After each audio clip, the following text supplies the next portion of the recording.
Hello. Now we are going to start with the new topic of this unit, that is system development and testing. So here we'll see what type of system development approaches are there, what are the fundamental testing approaches are there.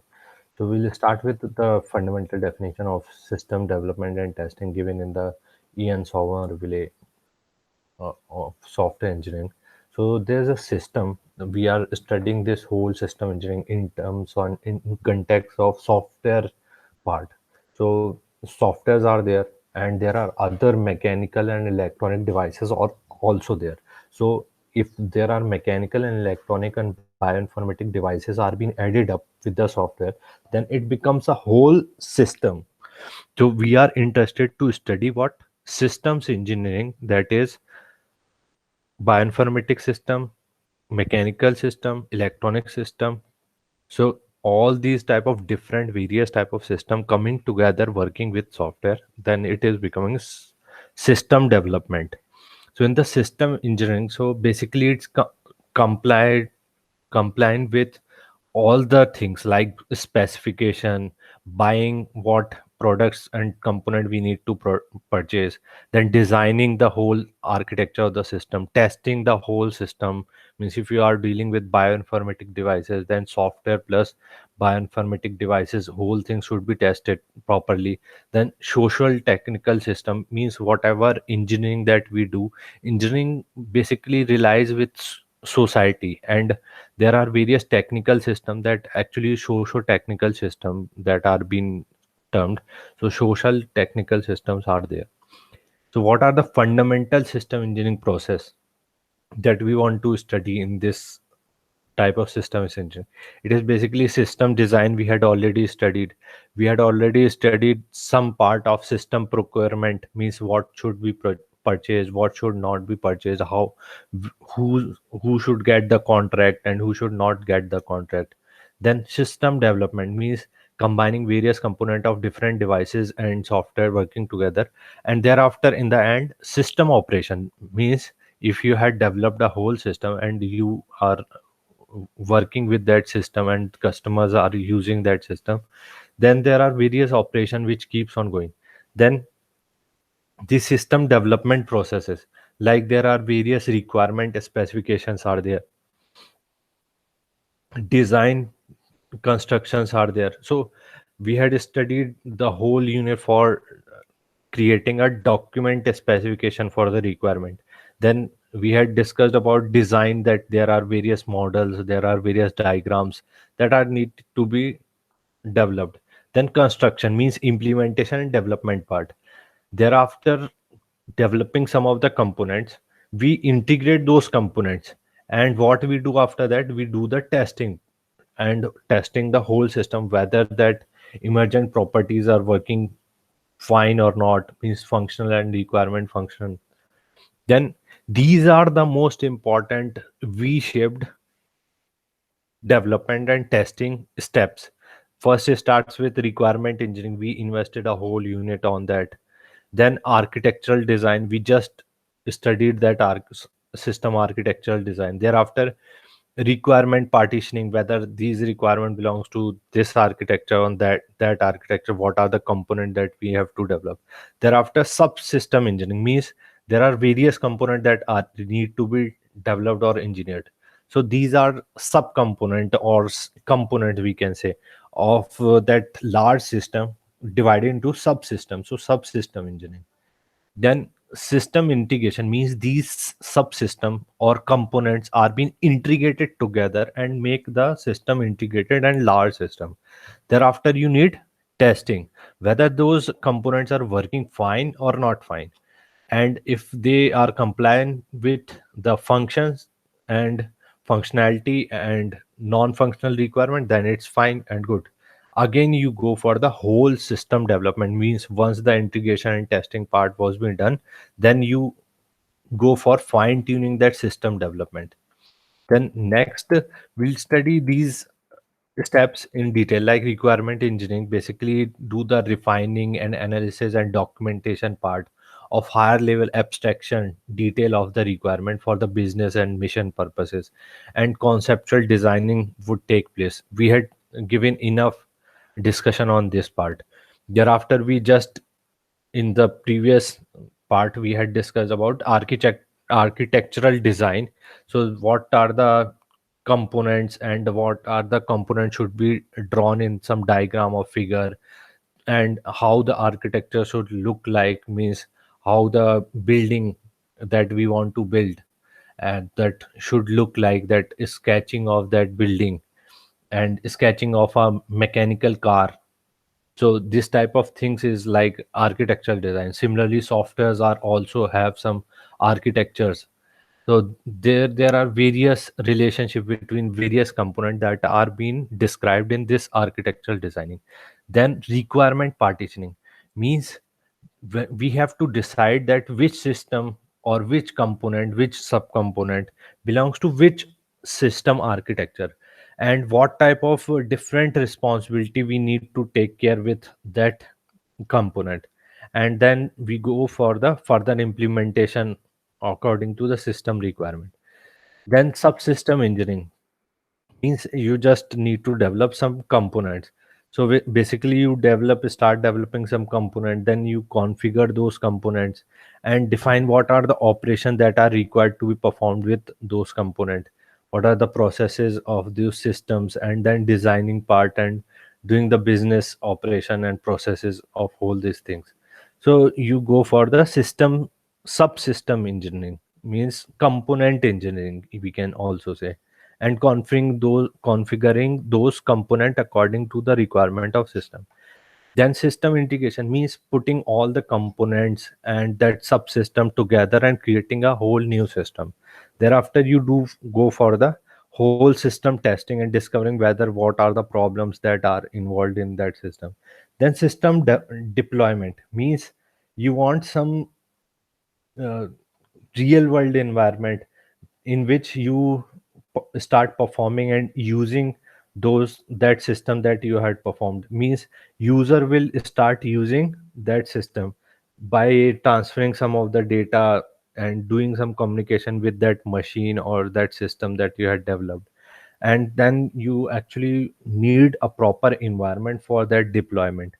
Thereafter, we'll see verification and validation. So, what is verification and what is validation? Both looks alike, means they are very similar words, but there is small differences between verification and validation. So, the verification basically builds the product right, whether that product was built right or not. If that product is built right, then it is verification. Then whether that product is according to the document specification, requirement specification document or not, it is a verification. Means you just want to assure that the product meet all the functionality and non functionality as mentioned in the requirement specification, and you had built a right product.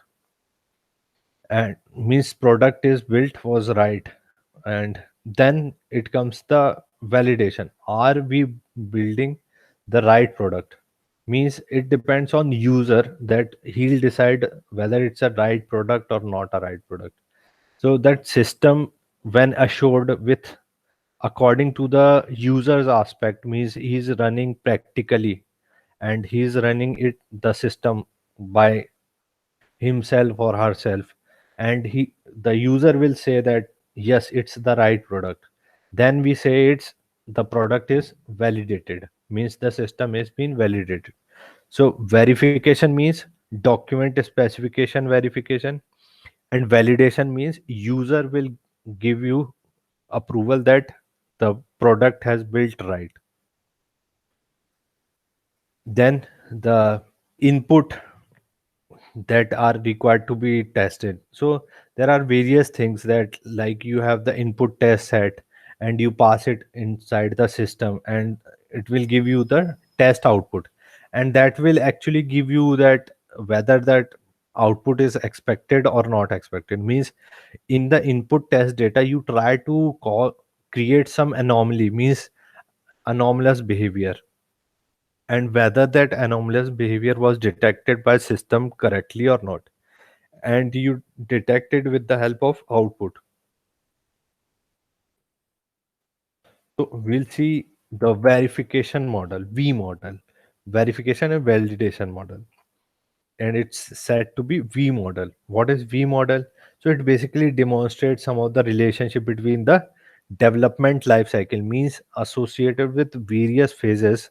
There are various phases in the system development, as we had seen through many classes, that first we need to decide what are the requirements, what are the feasibility analysis, what are the architecture that we need to develop, then what are the designing part that we need to develop, thereafter we need to integrate those subcomponents and implemented those components are being integrated and tested, verified whether it is working according to the documentation or not. Thereafter we go for the verification and validation, means after the doc requirement specification verification, we go for the user to ask whether that product has been built correct or not.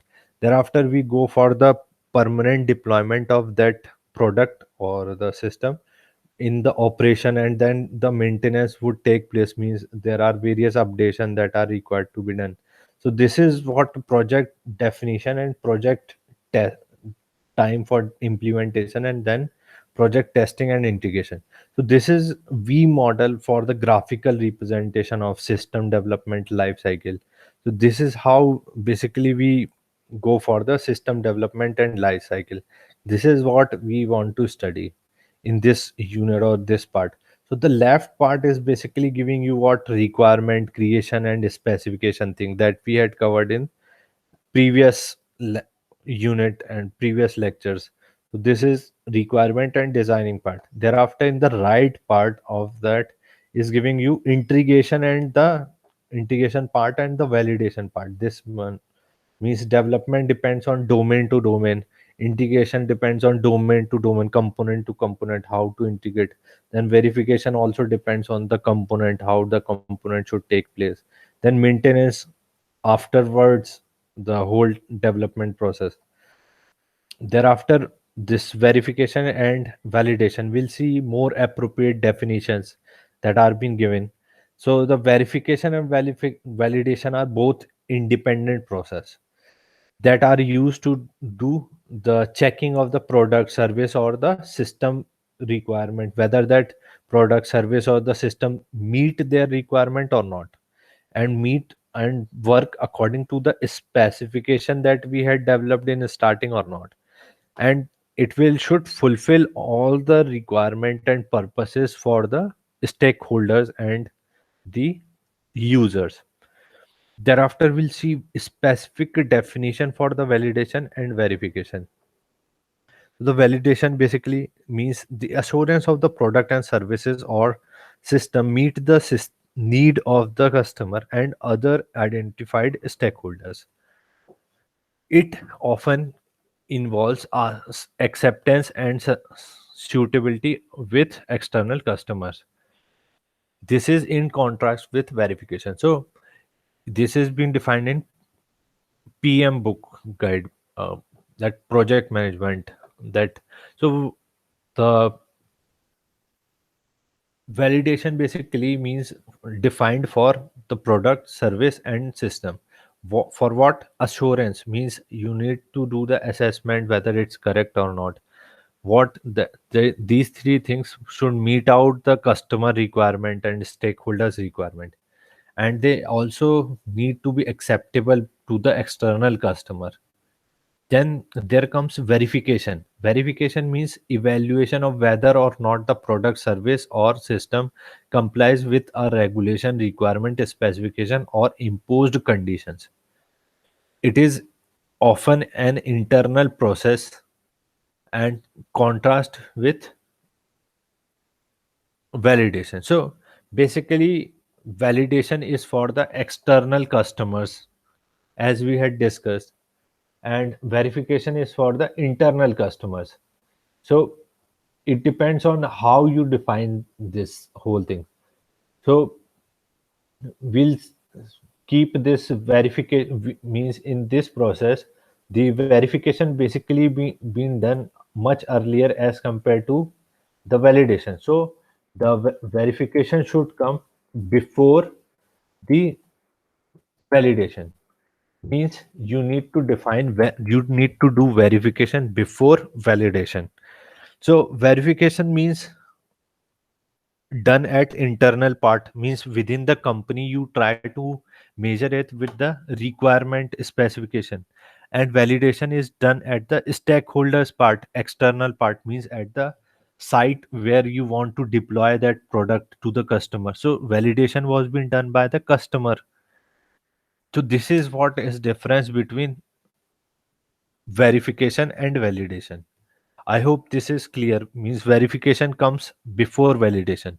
Verification is done at the company itself according to the requirement document, and validation was done at the customer side according to the customers or stakeholders need. So this is difference between verification and validation.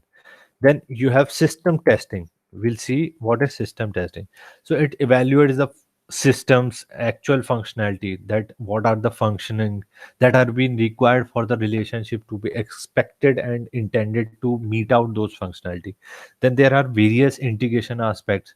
So this is how the whole system was being developed. Means first you try to build the requirement, then implement it, then you do the testing. So we'll study here system testing. So first you design some test cases. What are the test cases? You give some input and you give output according to those inputs. So and you keep on checking for that. So that test cases are being designed, then those test cases are being prepared according to the test data. So the test data was there, and there are various test data. So test cases are basically test scenarios, and test data are very specific data, means input output data. And then the program or the system are being evaluated according to the test data. Then the app result would be generated, test result would be generated, and then we compare whether that result was according to the test data or not. And at the end you will generate it out with the test report. So this is how you do the software testing part, and this is how you actually do the system testing as well, because the test design and test cases was being generated according to the system. If you are dealing a mechanical system, then you develop this test case according to the mechanical system. If you are dealing with bioinformatics system, then you have to develop this test data according to the bioinformatics system. If you are dealing with the social network system, then you have to develop these test cases, test data according to the social media data. So this is how at the end we are the software engineers and the software developers. So we need to develop such test data according to the specific domain that can test out our programs or softwares. Then we'll see what is the acceptance testing in the whole system. Means this is much bigger part. This is for the whole system and not just related to the software. So first you define what are the acceptance criteria, means whether that mechanical device is working properly or not. Then you start doing the testing criteria according to the mechanical device or bioinformatic device, whichever would be suitable for your domain and stream. Then what are the test plans? Means which test cases should be run first. What are the testing persons that you need to hire? What are the testing devices that you need to purchase? Then you start doing the driving the acceptance of those test cases, whether those test cases are accepted or not.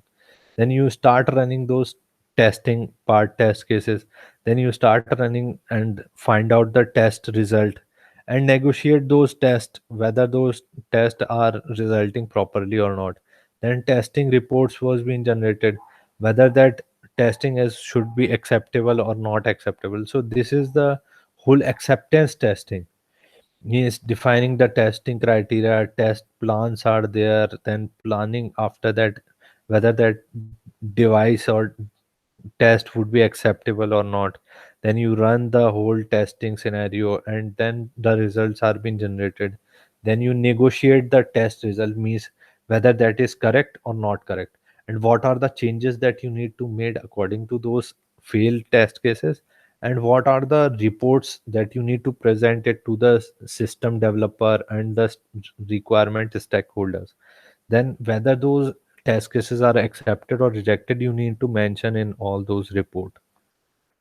Then in inspection and testing, what is difference between inspection and testing? So this is important part, because you will get many information about testing, but you are not getting much information about inspection. So inspection is somewhat different from the testing. So what is inspection and testing are complementary, means they both work together, but they are different from each other. So we had discussed about testing part. Now we are going to see in this slide inspection part. And they are not opposing verification techniques, means both have the purpose to do the verification and validation. Means inspection and testing has both have the same purpose, verification and validation. Both should be used during the verification and validation. So we had discussed about testing. You will get too many material about testing, system testing and software testing. But what is inspection? And both inspection and testing supports and wants to do better validation and verification. So what is inspection? Inspection is basically checks confirmation with a specification, but not the confirmation with the customer's real requirements. Means inspection is just letting the overview and seeing the what is the overview abstract view of the whole system according to the specification. Means you just inspect it, you don't think for running it, you don't think for whether it is meeting all the requirement of customer or not. So you just see a product, means you are seeing the whole car that it is built correct, and you are not running that car, means you are not starting that car, you are not moving that car, you're just seeing that yes it is looking good, means body architecture is looking good. You are inspecting that car, that seats are very comfortable to sit, the boot space in the back side of the car is enough or not. You are inspecting that car. This is what inspection. Thereafter inspection cannot check non-functional characteristic and such as performance and usability. Yes, that's what I said, that the car is not started, they are not riding that car, they are not checking that the how much vibration of that car, because you are just inspecting the car, so you are not running that car. So non-functional requirement means the speed of the car, vibration of the car is not being checked. So this is what inspection means, just seeing overview and abstract view of the whole system. Then we'll see specifically development testing. What is development testing? It actually includes all type of testing activities that actually being carried out by development team. So the team that is developing, when they do the testing, it is said to be development testing. Means you are the developer, system developer, means mechanical device you are developing, and you are also including some software in that mechanical device. So what you are doing, you are doing testing as well. So in that case it is said to be development testing. So there are three type of development testing. First is unit testing. So what is unit testing? When there is individual program or unit object or test, and the unit testing should focus on the functionality of the objects or method. So when your program is there and you are doing unit testing, means you are testing for a particular object that you had created. You are testing for the particular focused functionality, means you are testing for only one method, only one functionality, or only one object. Then you are saying that you are doing unit testing. Means what is fundamental atomic unit? You heard about this phrase, atomic unit. So that is atomic unit. And what is atomic unit in programs? It could be object, it could be method or function, or it could be a whole functionality. So this is unit testing. When you do the testing for them, these three things, then it is unit testing. Then the component testing. So what is component testing? It's where there are several individual units are being integrated together. They compose it, create the component. So what is component? Component are being created by various atomic units. So the atomic units are combined together and they make up subcomponent, subsystem, or you can say component. So when you do that integration part of that atomic unit and you make out a component, then you say that you are doing the, when you do the testing of that whole part, then you are saying that component testing. So component testing basically focuses on testing a component interface. So there are various interfaces that are available on the component which are being integrated. So in this component testing, you are basically interested to test the boundaries of that component. Means what are the input of that component, what are the output of that component that are expected. Then in the development testing you have the system testing. So what is system testing? Where there are some or all the components are being integrated together. So you in this step you had integrated the whole system. How you had integrated various components together and you make the whole system. And you are saying that you are testing the whole system together as a whole. Then this type of system testing basically focusing on testing the component interaction. How you are doing the system testing? Various components are interacting, working together. Means there is a car. When you are just checking whether that accelerator was working fine or not, so you are just want to put the gear, first gear, second gear, third gear, fourth gear, and you are started pressing accelerator. That you said that it's okay. Means you have done unit testing of accelerator.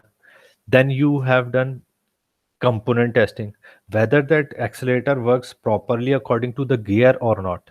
So you are checking gear as well as accelerator as well as clutch.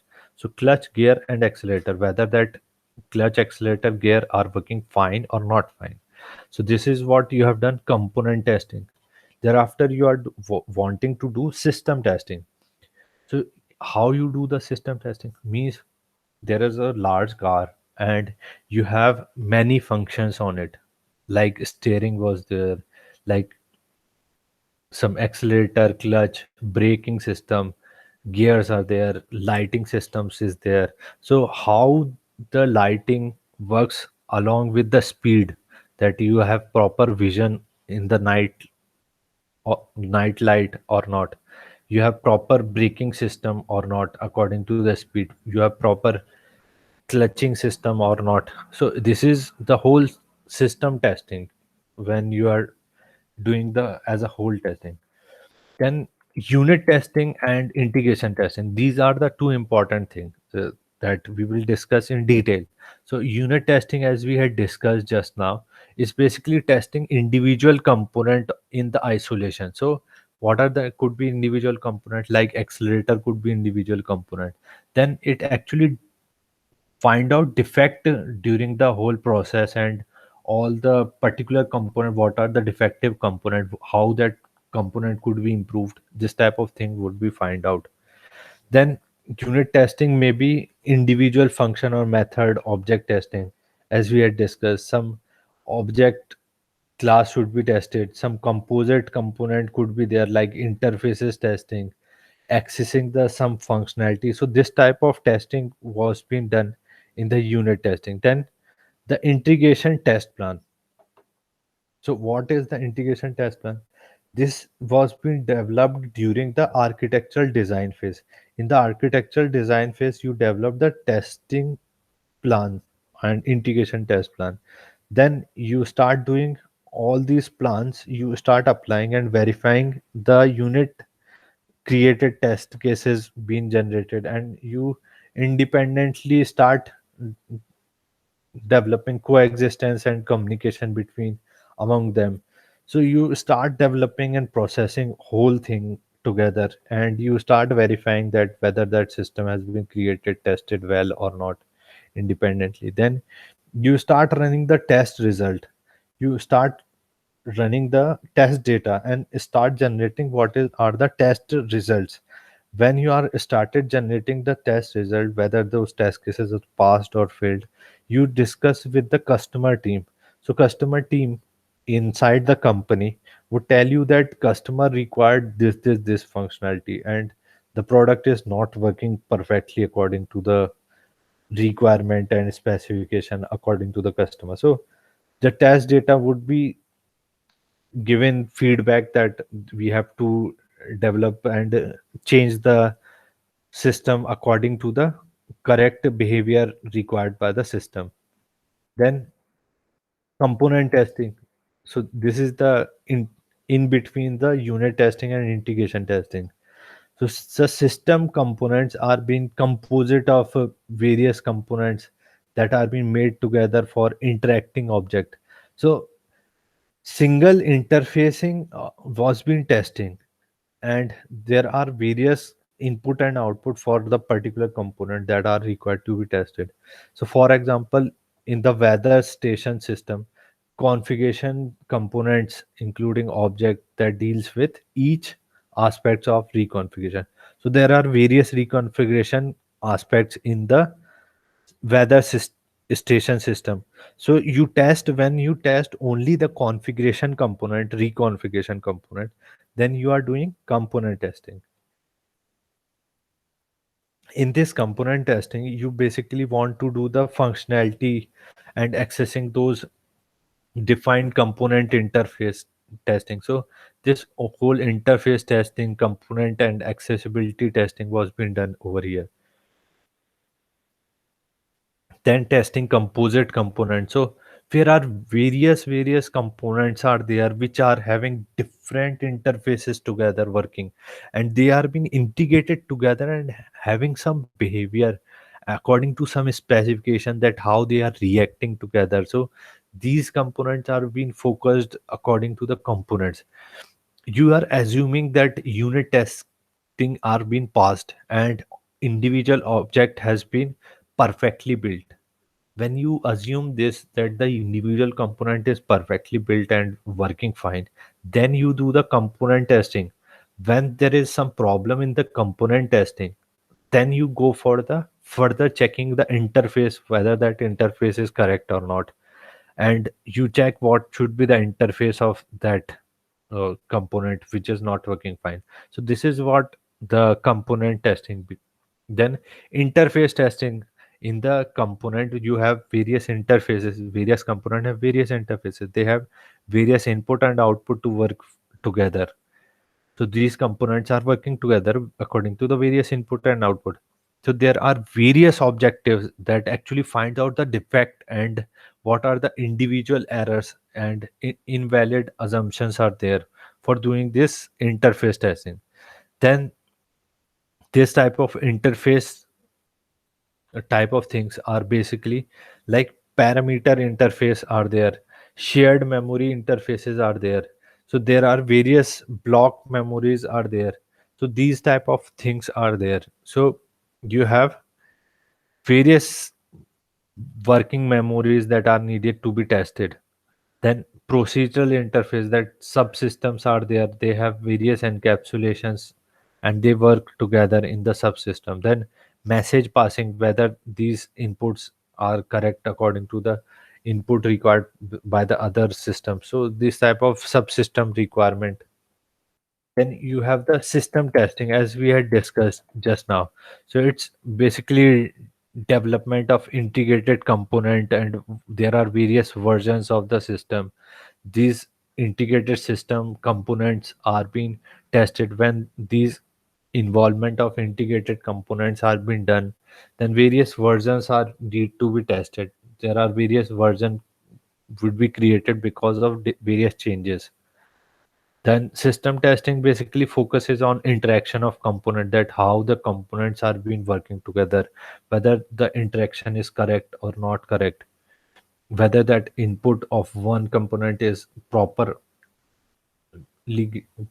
being generated as output of other components. So output of one component will become input of another component is working properly or not. Then system Testing basically checks compatibility and interaction correctly, right data transfer, right time across the interface. So the components have interface, and when you start checking whether they are having the correct interaction or correct input output, right data is being flowing from each other, whether the various components are compatible to each other or not. So this type of interface based testing are being done under system testing. Then system testing basically checks for the emergent behavior. Means what is emergent behavior that we had studied? That various com- components working together, they all come together and have what new kind of property and new kind of behavior when they work together.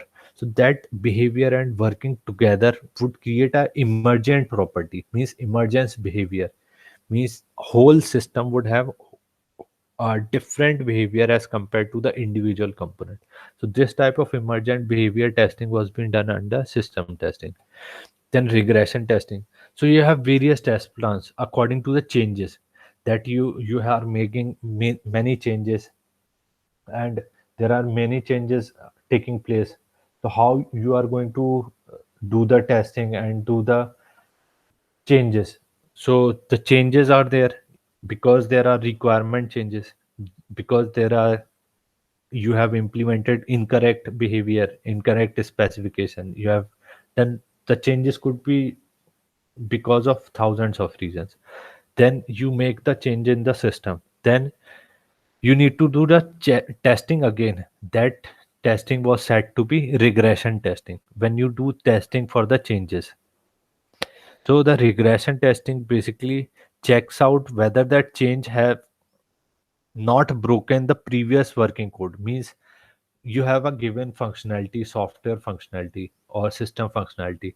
If there is some change has been done, so that should not affect the other correctly working functionalities. So this is being taken care by regression testing. So there are various manual testings are there, and regression testing have basically expensive, means extra testing you need to do, and you need to do the automated testing. So it should be very simple and straightforward. But the thing is that the test run should be written very properly in that case, so that you can rerun the test cases again and again according to the changes done at the system. So every time you do the change, you can rerun those test data and test cases. This is the purpose of this whole regression testing. Means you write all test cases, test data testing things properly, so that you can rerun those test cases every time you do the change. Then test must be successful because there is some changes has been committed. So this type of test running should have to be successful according to the changes.